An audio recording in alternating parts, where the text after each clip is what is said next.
합니다. 오늘 우리가 함께 살펴볼 하나님 말씀은 사도행전 1장 15절에서 23절까지 말씀입니다. 사도행전 1장 15절에서 26절까지 말씀 같이 보겠습니다.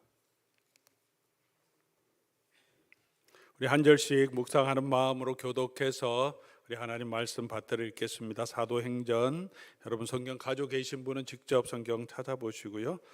또 찾기 힘드신 분은 앞에 우리 또 PPT 화면 봐주셔도 되겠습니다. 모인 무리의 수가 약 120명이나 되더라. 그때 베드로가 그 형제들 가운데 일어서서 이르되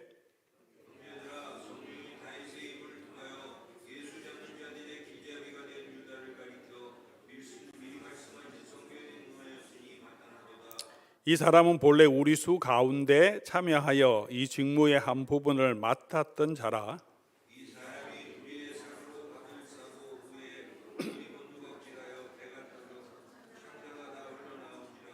이 일이 예루살렘에 사는 모든 사람에게 알리어져서 그들의 말로는 그 밭을 아겔다마라 하니 이는 피밭이라는 뜻이라.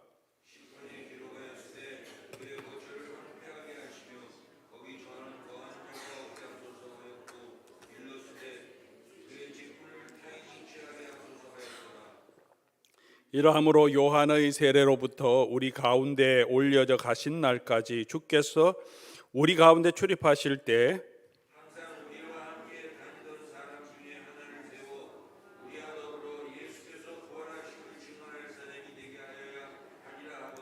그들이 두 사람을 내세우니 하나는 바사바라고도 하고 별명은 유스도라고 하는 요셉이고 하나는 마띠아라.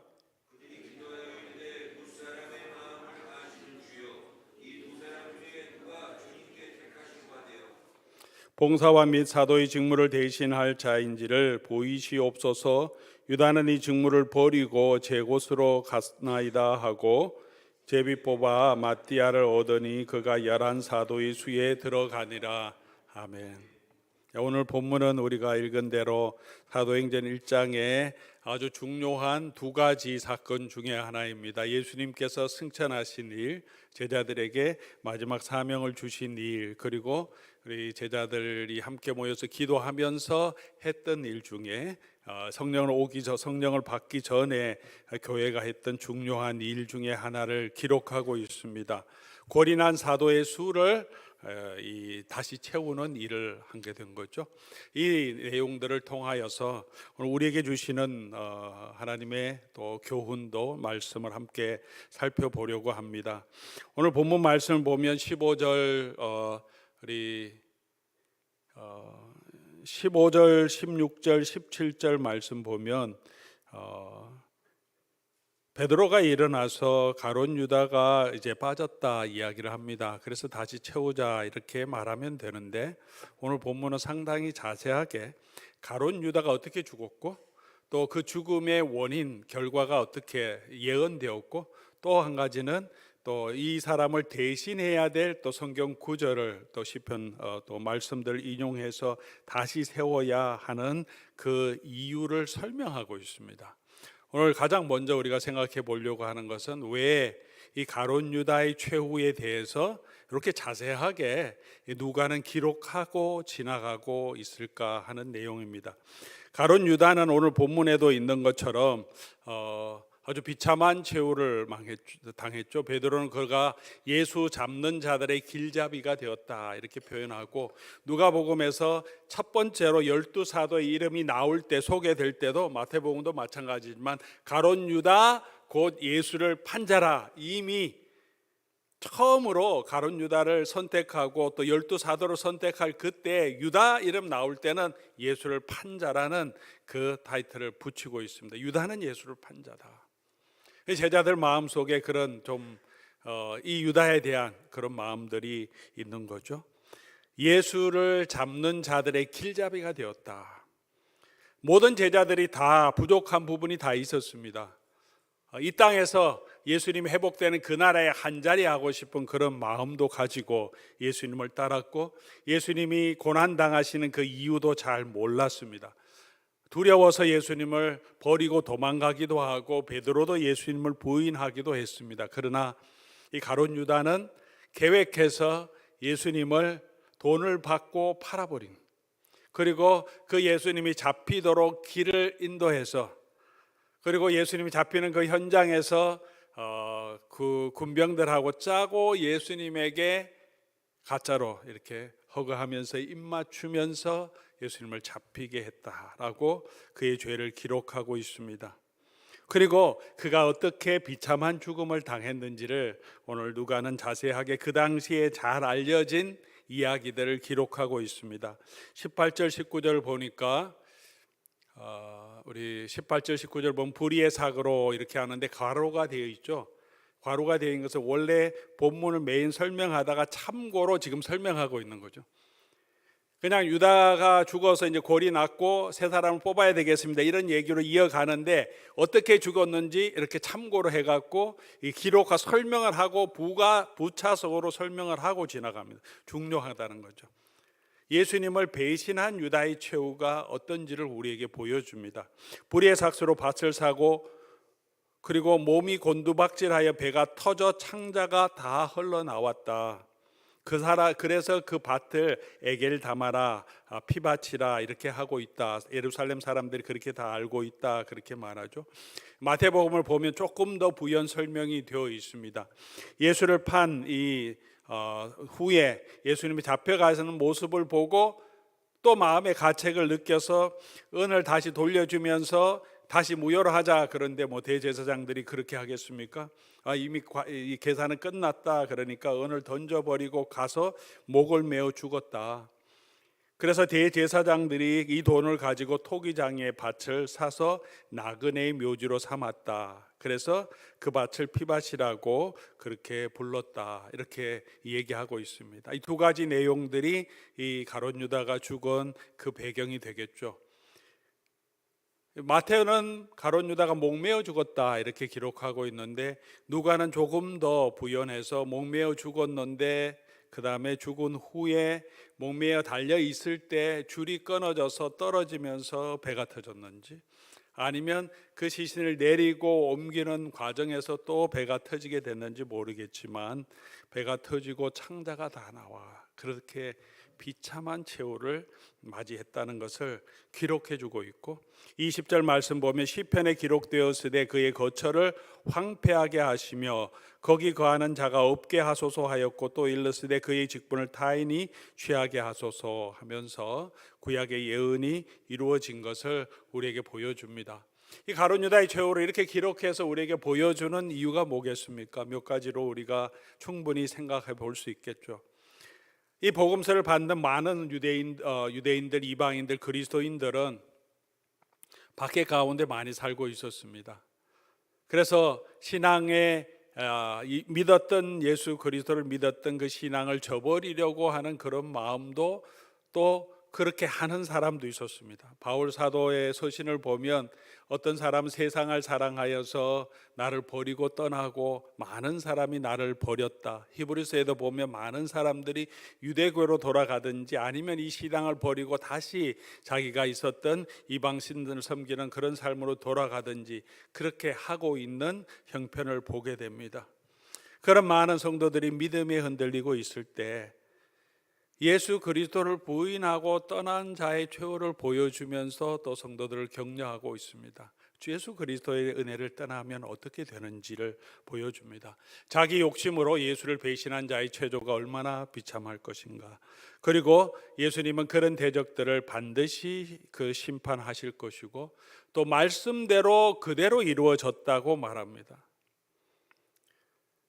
유다는 자기 뜻대로 예수님을 배신했지만 그것도 하나님의 말씀대로 이루어졌고, 유다가 이런 비참한 최후를 받는 것도 말씀대로 기록된 대로 되었다. 모든 것이 기록된 대로 되었다.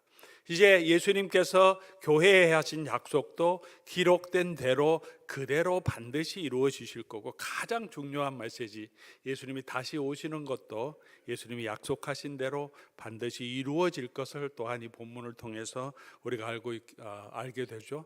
또 사도로 뽑힌 것, 유다는 처음에 그렇게 잘 나갔습니다. 처음부터 예수님의 눈에 들었고 12 중에 하나로 뽑혔는데 그게 중요한 게 아니에요. 지금 나의 상황이 중요한 건 아니고 과거에 내가 무엇을 했는가, 그게 중요한 게 아니라는 거죠. 끝까지 믿음을 지키는 것이 더 중요하다. 중간에 예수님을 버리고 배신하고 가버리면 그 전에 사도였던 것은 아무 소용이 없다는 것도 우리에게 보여주면서 우리가 이 믿음 안에서 든든하게 서가는 것이 얼마나 중요한지를 우리에게 교훈으로, 반면교사로 삼아 이렇게 보여주기 위해서 누가는 이 내용을 이렇게 자세하게 우리에게 기록해 주고 있는 것이 아닌가 생각합니다. 예수님께서도 말씀하셨습니다. 처음 된 자가 먼저 되고 먼저 된 자가 나중 될 자가 많다. 제자들이 자기는 모든 것을 버리고 예수님을 따랐고, 저 돈 많은 저 관원, 저 젊은 부자는 지금 돈을 다 못 버리고 저렇게 돌아가는 거 보니까 우리는 하는 나라에서 하나님의 큰 은혜를 누리겠습니다 라고 할 때 예수님이 그들에게도 경고하시죠. 막 그렇게 되는 것은 맞다. 그런 헌신을 해야 되는 건 맞지만 처음 된 자가 나중 되고 나중 된 자가 먼저 될 수도 있으니까 결코 교만하지 말고 자만하지 말라. 시험에 들지 않게 깨어있어 기도해야 합니다. 사랑하는 교우 여러분, 저와 여러분들도 이 가룟 유다의 이 삶을 보면서 우리 자신을 다시 한번 돌아보아야 합니다. 그리고 다른 제자들의 모습, 부족했지만 하나님의 은혜로 다시 돌아오고 또 하나님의 은혜를 붙들고 있었던 그 제자들은 하나님께서 버리지 아니하시고 또 다시 예수님께서 회복시켜 주시고 또 기회를 주시는 것들을 보면서 우리가 때로 이런 실수가 있더라도 빨리 돌이켜서 그냥 자기 실망감에 빠져서 죽어버리는 것이 아니라 다시 예수님께로 돌아오고, 우리가 회개하고 주님께로 돌아올 때 주께서는 저와 여러분을 받아주시고 또 회복시켜 주시고 하나님의 은혜로 이끌어 주시는 선한 목자 되시는 분이심을 기억하면서 우리 그 예수 그리스도의 은혜를 바라보며 계속해서 걸어갈 수 있기를 바랍니다. 두 번째, 이제 아주 중요한 것은 왜 결손된 이 사람, 이 가룟 유다로 인해서 한 명 빠진 것을 채웠느냐 하는 이야기죠. 그 이야기를 오늘 본문이 하고 있습니다. 순교자가 생겼습니다. 예수님의 제자들 중에, 사도 중에 가장 먼저 순교를 당한 사람이 조금 우리가 사도행전 읽어 나가면 나오는데 누가 먼저 순교를 당했습니까? 요한의 형제였던 야고보가 가장 먼저 순교를 당합니다. 목이 베어서 순교를 당하죠. 베드로도 그렇게 헤롯 아그리빠 왕이 죽이려고, 다른 제자들도 죽이려고 했습니다. 스데반의 죽은 것 말고 아그리빠 왕이, 이 헤롯 아그리빠 왕이 교회를 아주 심하게 핍박한 것은 그 이전에 유대 그룹 공동체에서 핍박하는 것과 다른 정치적인 탄압이었습니다. 그렇게 야고보가 죽은 후에, 야고보가 죽었으니까 다른 12 사도 중에 또 다른 사람을 세웠느냐? 안 그랬습니다. 그런데 오직 이 부분, 성령을 받기 전에 이 부분에 있어서는 빠진 유다를 대신하여 채워 넣게 됩니다. 어떤 분들은 이제 야고보는 죽었지만 하나님의 나라에 이미 가 있으니까 채울 필요가 없다, 이렇게도 설명할 수도 하기도 합니다. 그렇게도 이야기할 수 있겠지만 오늘 중요한 것은 12명의 사도를 왜 채우시고 왜 12사도라고 하는 이 숫자가 중요하냐, 그리고 12사도뿐만 아니라 이곳에 모였던 성도들의 숫자도 몇 명입니까? 120여 명, 그렇게 기록해 주고 있습니다. 120여 명이라고 하는 것은 정확하게 120여 명은 아니었다는 거죠. 그 정도 되는데 숫자가 120명 정도라고 기록한 것도 의미가 있습니다. 왜 의미가 있냐 하면 여러분 잘 아시겠지만 12라고 하는 숫자는 이스라엘 12지파의 숫자죠. 이 12지파의 숫자를 다시 예수님이 12사도를 선택하시면서 왜 12사도를 선택하셨냐 하면 이스라엘의 12지파를 이어가는 새 언약의 새로운 하나님의 공동체, 신약의 하나님의 백성의 공동체를 세워가시기 위해서 구약의 12지파와 동일한 12사도를 세우셨습니다. 이것은 구약과 신약에서 보여주는 성경의 원리입니다. 그렇게 하나님께서 하나님의 교회를 세워가는 그 기초로 12 이 사도를 세우고 그 12사도를 통해서 앞으로 이 복음 증거한 일을 해야 하는데 한 사람이 골인한 거죠. 그래서 그 12명 중에 11명이 된 것을 한 사람이 채워서 12명으로 만들고 그 12명에서 120명의 성도들을 기초로 해서 새로운 하나님의 공동체를 세워갑니다. 이 구약과 신약의 공동체가 하나 되어서 하나님의 백성이 되었다는 것을 보여주는 아주 중요한 성경 구절이 우리 요한계시록에 나오죠. 요한계시록에 보면 맨 21장에 보면 새 예루살렘, 하늘에 있는 새 예루살렘이 보여지는데 이 새 예루살렘 모습이 어떠냐 하면 우리 21장 12절, 13절, 14절인데요. 우리 같이 한번 읽어보겠습니다. 12절 그리고 13절, 14절 더 한 목소리로 한번 같이 읽어보겠습니다. 그의 크고 높은 성곽이 있고 12문이 있는데 문에 12천사가 있고 그 문들 위에 이름을 썼으니 이스라엘 자손 12지파의 이름들이라. 동쪽의 세 문, 북쪽의 세 문, 남쪽의 세 문, 서쪽의 세 문이니 그 성의 성곽에는 12기초석이 있고 그 위에는 어린 양의 12사도의 12이름이 있더라. 이게 새 예루살렘이 어떤 모습이냐 하면 큰 성곽의 모습이죠. 이 정사각형의 큰 성곽의 모습인데 이 성곽은 뭐라고 하냐면 예수 그리스도의 신부의 모습이다. 교회의 모습, 하나님의 백성의 모습이죠. 이스라엘 백성이 광야에 진치었을 때 성소를 중심으로 내면이 있으니까 12지파니까 세 지파, 세 지파, 세 지파, 세 지파 그렇게 내면으로 진치게 한 것처럼 이 장방형, 이 정방형이죠. 이 새 예루살렘에도 문이 동서남북 12개, 세 개씩해서 12개가 있는데 그 문에 누구의 이름이냐면 12지파의 문이 있다. 이스라엘 백성이 마치 진친 것처럼 동일한 모습으로 이 새 예루살렘을 묘사합니다. 이것을 성으로 묘사했지만 하나님의 백성의 웅장함과 아름다움과 영광을 표현했다고 우리가 보는 것이 더 적절한 해석이죠. 그리고 그 12성문 문에 12지파의 이름이 있고 그 다음에 그 성곽의 12기초석은 어린 양의 12사도의 이름이 있다. 무엇을 말하냐 하면 구약의 12지파와 신약의 사도들 12사도를 통해서 세워진 구약의 모든 하나님의 백성과 신약 시대에 있는 모든 하나님의 백성들이 이 거룩한 성새 예루살렘에 다 들어와서 그 새 예루살렘을 구성하는 하나님의 백성, 하나님의 나라의 멤버가 된다는 거죠. 그래서 12명이 이 모든 교회 하나님의 백성의 기초가 되기 때문에 그 기초가 되는 기초를 든든하게 하면서 새로운 시대를 예수 그리스도는 그의 사도와 함께 시작하게 하시는 것입니다. 이스라엘 모습, 이스라엘 지파를 계시록 7장에 보면 인침을 받은 수, 이스라엘 백성 안에서 인침을 받은 이스라엘 지파의 숫자가 또 각 지파마다 1만 2천 명, 12,000명씩 그리고 14만 4천 명, 12지파니까 그렇게 되었다고 말합니다. 여기도 12가 나오죠. 한 지파마다 12, 12명 타임스 그리고 1000이 되는 거죠. 그러면 12,000이고 그게 12명 되니까 14만 4천 그렇게 됩니다. 근데 계시록 7장에는 이렇게 이스라엘 백성 지파 중에서 14만 4천 명을 말하고 또 하늘에 있는 새 예루살렘, 하늘에 있는 수많은 성도들을 우리에게 보여줍니다. 내가 각 나라와 족속과 백성과 방언에서 아무도 능히 셀 수 없는 큰 무리가 나와서 흰옷 입고 종려가지를 들고 하나님을 찬송하는 모습. 땅에서는 12 이스라엘 지파에서 14만 4천 명을, 근데 하늘에 보니까 그 반대로 하늘에는 모든 지파 족속 방언에서 이방인들이죠. 이방인 중에 셀 수 없는 많은 사람들이 와서 하나님을 찬송한다.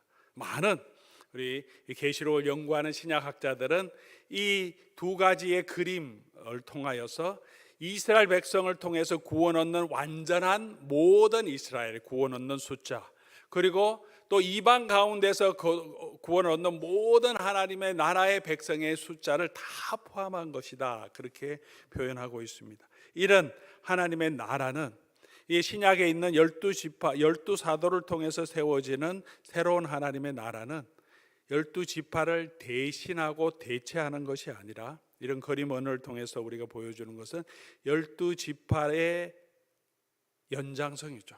12지파를 선택하신 하나님의 뜻에 새롭게 성취된 모습을 보여준 거죠. 이스라엘 백성의 12지파를 선택하신 이유는 하나님께서 이 12지파를 열방의 제사장 나라로 삼아서 모든 나라 민족 족속 백성들이 하나님의 영광을 보고 돌아오게 하기 위함이고, 그렇게 구약의 백성과 신약의 백성, 이스라엘 12지파의 이름과 사도들의 이름을 기록된 그 문을 통해서 모든 성도들이 새로 예루살렘으로 들어가는 모습을 보여주게 됩니다. 그렇게 하나님은 이 성령을 교회에 부어주시기 전에 성령께서는 이 교회가 신약 성경의 기초가 될 수 있도록 12사도를 세우시고, 그리고 120명의 성도를 세워서 그렇게 하나님의 나라를 세워가고 있는 모습을 보여줍니다. 이런 이제 이 오순절 성령이 임하고 수많은 민족 족속 백성에서 하나님의 백성들이 돌아올 텐데, 그 하나님의 백성들은 어떤 백성이냐를 우리에게 보여주는 거죠. 12지파, 구약에 약속된 아브라함의 자손들의 연장선상이라. 그리고 이렇게 해서 하나님의 백성이 된 12사도를 통해서, 그들의 복음을 통해서 복음을 듣고 예수를 그리스도 믿은 사람들은, 사도행전은 이렇게 표현합니다. 더해졌다. 복음을 전파해서 예수를 믿었다 이렇게 표현하지 않고, 120명이 처음에 있었는데 거기에 그 수가 add 됐다, 더해졌다. 3,000명이 더해지고, 그 다음에 5,000명이 더해지고, 사람들이 흩어져서 사마리아 성에 믿는 사람들이 다시 더해지고, 유다 지역에 있는 사람들이 더해지고, 안디옥에까지 가서 믿는 사람들이 예수를 믿지 않은 이방인들 중에서도 다시 돌아와서 더해지고, 사도 바울과 바나바의 선교를 통해서 믿는 자들이 계속해서 더해지는, 그 더해지는 근거가 뭐냐 하면 바로 이 12사도가 전한 이 복음, 이 12사도 위에, 사도와 선지자들의 기초 위에 교회가 세워졌다라고 우리에게 말하고 있습니다. 다시 말하면 저와 여러분들도 이제 이 12사도를 통해서 세워져 가고 점점 채워져 가는 하나님의 나라의 백성에 우리도 더해진 거죠. 그 말은 이제 이 하나님의 은혜의 뿌리 가운데서 이스라엘 백성을 통해서 시작한, 아브라함을 통해서 시작한 하나님의 약속, 내가 너에게 복을 주고 너를 복되게 하는 자를 내가 복되게 하고, 너의 원수된 자를 내가 원수가 되어서 그들을 다 멸해주고 너가 복의 근원이 되겠고, 내가 너와 함께 하겠다고 하신 그 하나님의 약속, 너는 내 백성이 되고 나는 네 하나님이나 되겠다 하는 그 약속을 이제 우리에게도 그대로 이루어 주시는 그 하나님의 은혜가, 이렇게 그 은혜의 파운데이션, 기초가 세워진 것을 우리에게 보여줍니다. 저와 여러분 그 기초 위에 세워진 교회라는 것을 기억하시기 바랍니다. 그 하나님의 수에 들어간 자임을 기억하고, 아브라함에게 약속한 모든 복이 또 저와 여러분의 것이고, 우리가 아브라함의 자손이고, 이제는 우리 예수 그리스도를 믿는 내가 아브라함의 자손, 하나님은 내 아버지고, 그 하나님이 약속하신 이 영원한 축복이 그 새 예루살렘에 들어갈 수 있는 자격이 우리에게 주어졌다는 것을 기억하면서 담대하게 우리가 이 땅이 아니라 그 큰 흔들리지 않는 그 성 새 예루살렘을 바라보며 우리가 담대하게 걸어가는 하나님의 백성들이 될 수 있기를 바랍니다. 사도를 채워주셨는데 사도들의 사명이 무엇입니까? 오늘 사도행전 1장 21절을 보니까 이 사도들의 사명은 예수 그리스도의 삶, 가르침, 그리고 부활의 증인이 되는 것이라고 말합니다. 21절 보니까 이러므로 요한의 세례로부터 우리 가운데 올려져 가신 날까지 주 예수께서 우리 가운데 출입하실 때 항상 우리와 함께 다니던 사람 중에 하나를 세워 우리와 더불어 예수께서 부활하심을 정언한 사람이 되게 하여야 하리라 하거늘. 사도로 이렇게 세우려고 하는데 어떤 사람을 세워야 하냐 하면, 처음부터 예수님과 함께 했던, 우리와 같이 했던 사람, 예수님의 삶을 다 보았고 고난도 보았고 죽음도 보았고 부활도 본 사람. 왜 그런 사람을 선택해야 하는가? 왜냐하면 예수님의 부활을 증거하기 위해서. 사도가 무엇을 하는 사람이냐면 그 예수 그리스도의 삶, 예수 그리스도의 말씀, 예수 그리스도의 고난, 그리고 예수 그리스도의 부활의 증인이 되는 사람들이 사도인 거죠. 그 사도들이 전한 그 복음 위에 이 교회가 세워져 가야 하는 것입니다. 그래서 고린도전서 15장 1절 2절 말씀 보면 사도 바울이 얘기합니다. 형제들아, 내가 너에게 전한 복음은 너에게 알게 하노니 이는 너희가 받은 것이요 그 가운데 또 선 것이라. 너희가 만일 내가 전한 그 말을 굳게 지키고 헛되이 믿지 아니하였으면 이 복음을 통해서 구원을 받을 것이라 라고 말합니다. 사도들의 가르침은, 그 가르침은 지금도 계속되어야 합니다. 교회가 해야 되는 일이죠. 가르침을 받는 일. 그리고 우리 교회는 이 사도들의 가르침 위에 계속해서 교회를 세워가야 합니다. 신구약 성경이 구약 성경 선지자들의 가르침, 신약 성경들은 사도들의 가르침입니다. 이 사도들과 선지자들의 가르침 위에 지금도 교회가 세워가야 합니다. 우리 뜻대로, 우리 마음대로 그냥 이렇게 하면 교회가 좋겠다, 이렇게 하면 우리가 행복하겠다가 아니라 하나님이 우리에게 무슨 말씀하시는지, 교회는 어떠해야 하고 성도는 어떻게 살아야 되고 목사는 또 직분자는 어떻게 살아야 하는지, 예수 그리스도의 제자로 우리가 어떻게 살아가야 하는지 계속해서 하나님의 말씀을 보고 그 말씀 위에 교회를 세우고 그 말씀 위에 저와 여러분의 신앙을 세워가는 것, 그것이 저와 여러분의 삶이고, 그렇게 하시기 위해서 이 12사도를 세우시고 그들의 가르침 위에 교회가 서게 하신 것입니다. 한 가지 인상적인 것은 이 사도를 뽑을 때 방법이죠. 제비 뽑기를 했습니다.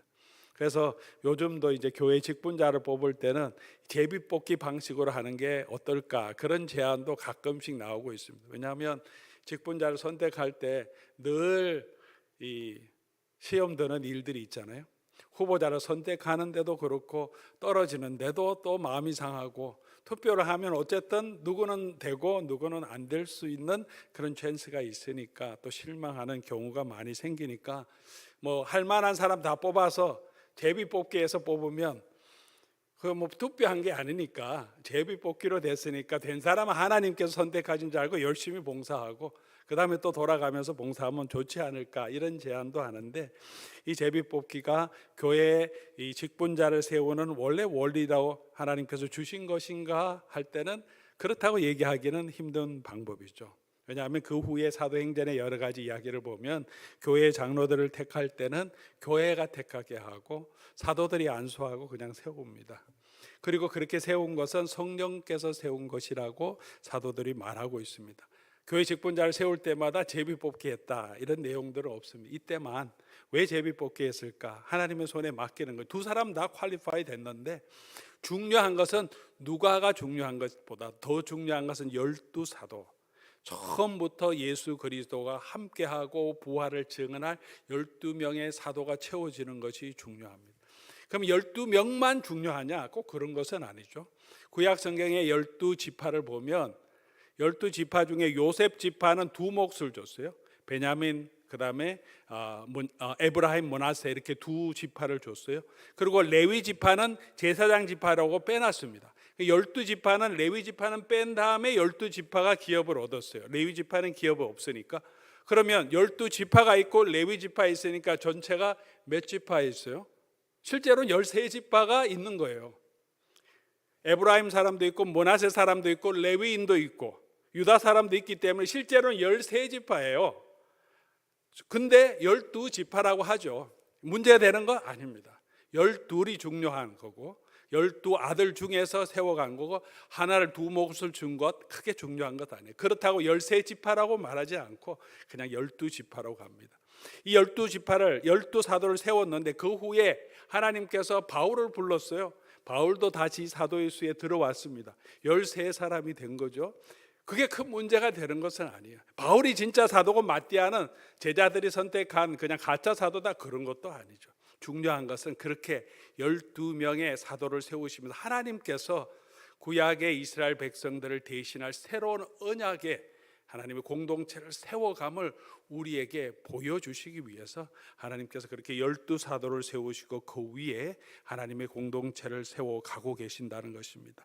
지금도 이 사도직은 계속되는가 하는 질문도 우리가 할 수 있습니다. 지금 이 사도직이 계속되지는 않습니다. 그러나 사도들의 사역은 계속되어야 하는 거죠. 지금도 어떤 사람들은 자기가 하나님의 사도라고 그렇게 부름받은 그런 직분이 이어진다고 주장하는 사람도 있지만 그렇지 않죠. 왜냐하면 기초를 새로 도는 건 아니잖아요.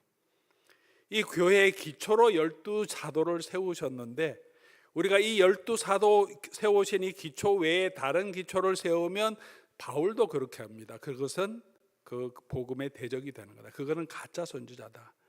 이 12사도가 세웠던 이 말씀의 가르침 위에 교회가 세워지는 거고 그 일을 위해서 이 사도들은 하나님 예수님께서 특별히 세우신 이 기초적인 일을 하기 위해 복음의 기초, 교회의 기초를 위해 세우신 것이죠.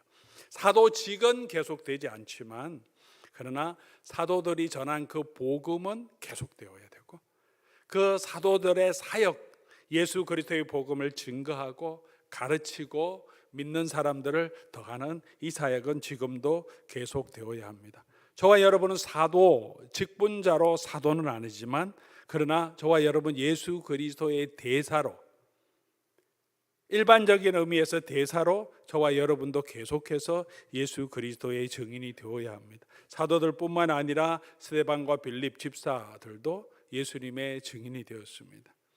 직분자들이죠. 교회, 개교회의 직분자들인데 그 일을 했고 더 중요한 것은 그런 뿐만 아니라 스데반의 핍박으로 흩어진 모든 성도들이 흩어져서 다니는 곳곳의 마을마다 도시마다 가서 복음을 전했다라고 사도행전을 기록하고 있습니다. 그러므로 복음을 전가하는 것은 꼭 사도들만이 아니라 사도들의 기초 위에서 그 말씀을 배웠고 우리가 직접 예수 그리스도의 부활을 목격하지는 않았지만 성경을 통해서 사도들의 증언을 통해서 본 예수님 그리고 성령을 통해서 우리가 만난 예수 그리스도를 우리가 가는 곳마다 우리가 증언해야 될 사명은 계속해서 이어지는 것이고 사도행전은 그런 사도들과 또 사역자들과 성도들이 하나님의 복음을 증거하고 예수 그리스도의 증인이 되는 그런 모습을 우리에게 보여주는 책입니다. 그 하나님의 말씀, 사도들의 복음 위에 말씀이 흥왕하게 서 있을 때 믿는 자의 수가 점점 더하게 되었고 교회는 그 사도들의 가르침을 받는 일에 전심을 다하고 또 기도하고 교제하고 떡을 떼고 예배하는 일에 충실하게 섬겼다라고 말하고 있습니다. 사랑하는 교회 여러분, 그렇게 저와 여러분들도 계속해서 이 사도행전으로부터 시작된 이 복음의 연장선상에서 계속해서 이 사도들의 복음 위에 사도들이 전한 이 기초 위에 예수 그리스도의 복음의 증인으로 계속해서 서서 살아갈 수 있기를 바랍니다. 그리고 우리 교회도 이 일을 감당할 수 있도록 우리가 선교와 전도와 또 사람들 구원하는 일에 우리가 마음을 다하는 것, 그게 교회의 사명인 거죠. 그 일을 위해서 이렇게 노력할 때 주께서 믿는 자의 수를 날마다 더하게 해주신다라고 말씀해 주셨고 또 주께서 우리의 믿음도 더 든든하게 우리가 믿음 안에 설 수 있도록 인도해 주실 줄 믿습니다. 그렇게 우리가 이 하나님의 백성이 되었음을 이 사도들의 기초 위에서 우리가 서서 연결된 하나님의 교회가 되었고 하나님의 백성이 되었음을 믿고 담대하게 이 은혜 위에 더 굳건하게 서며 우리가 받은 이 은혜를 또 기회 있을 때마다 입술을 벌려서 우리가 나누며 예수 그리스도를 증언하는 그런 주님의 교회로서 갈 수 있기를 주의 이름으로 간절히 소원합니다.